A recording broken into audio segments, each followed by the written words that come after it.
Welcome, Wealth Champions, to another episode of Trade Talks from Growth Garden. Today I want to discuss tipping.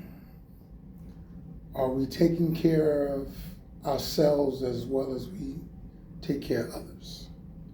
So I pulled up in the U.S. the standard tipping scale for sit-down restaurants, and that ranges between 15 and 20% pre-tax of the bill.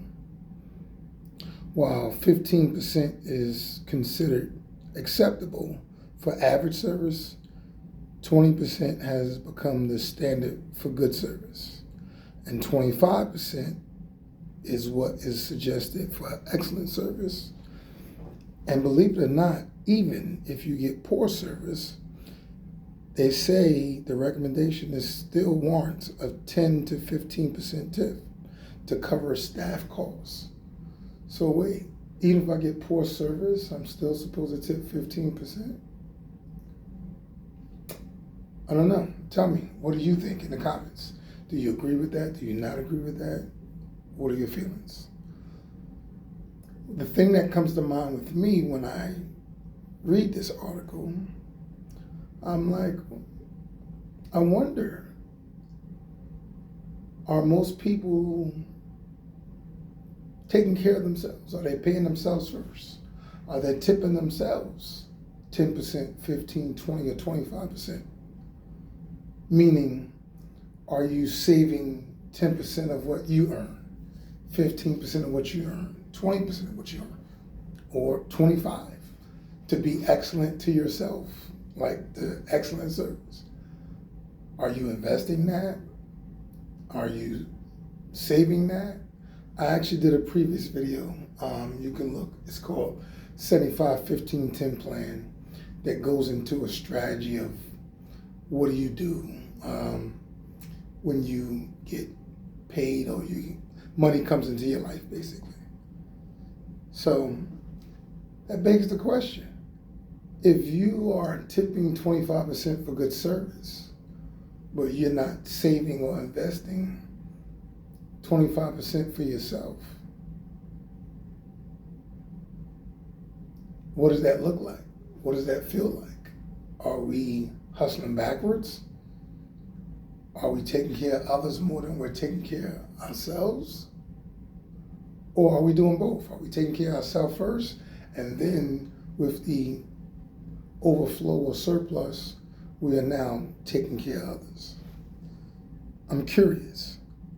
Let me know in the comments what you guys tip when you go out. And if service is poor, do you tip it all, or do you still tip the 10 or 15% like the article recommended?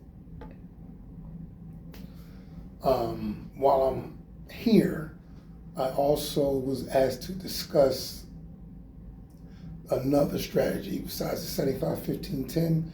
It's one that's called 50-30-20.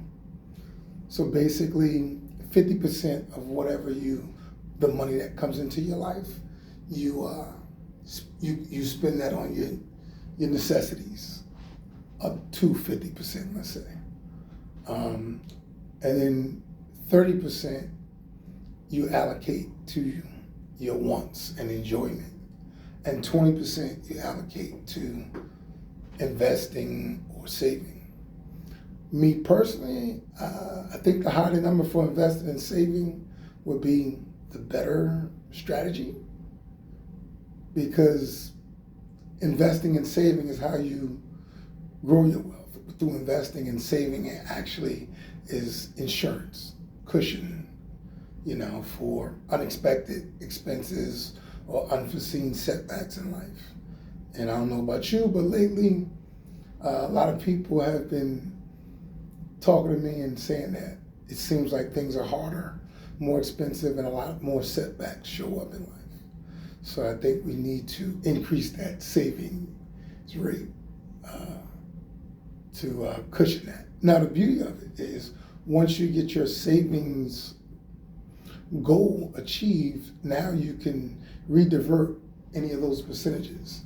So for example, let's say you were investing 10% and saving 10% under the 50-30-20 rule.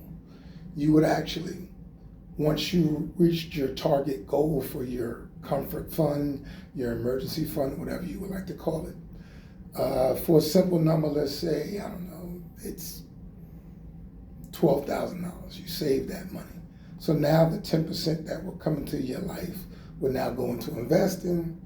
And then once you had an emergency and you dipped into the $12,000, you would now refunnel the 10% back into it to replenish it, to kind of give you that buffer of 12,000. Doesn't have to be 12, it could be 12, 10, 8, 6, 4, 2. Whatever you're more comfortable with. Some people have a smaller one, some people have a bigger one, they want more cushion.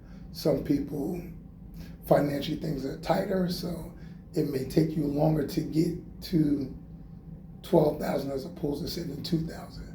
But to have something in the event of emergency to protect you from going into what I call wealth killers, which would be credit card debt or any debt for that matter that is not adding wealth into your life, that is taking away something that is not an asset, something that puts money in your pocket, something that would be considered a liability, something that's taking money out of your pocket.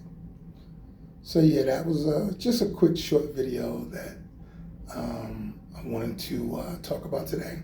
Let me know in the comments, what do you tip? What do you think? You know, and what are your strategies? Do you have a different strategy than the 15, 30, 20 plan, you know, or the 75, 15, 10 plan? What is your method for savings and investing?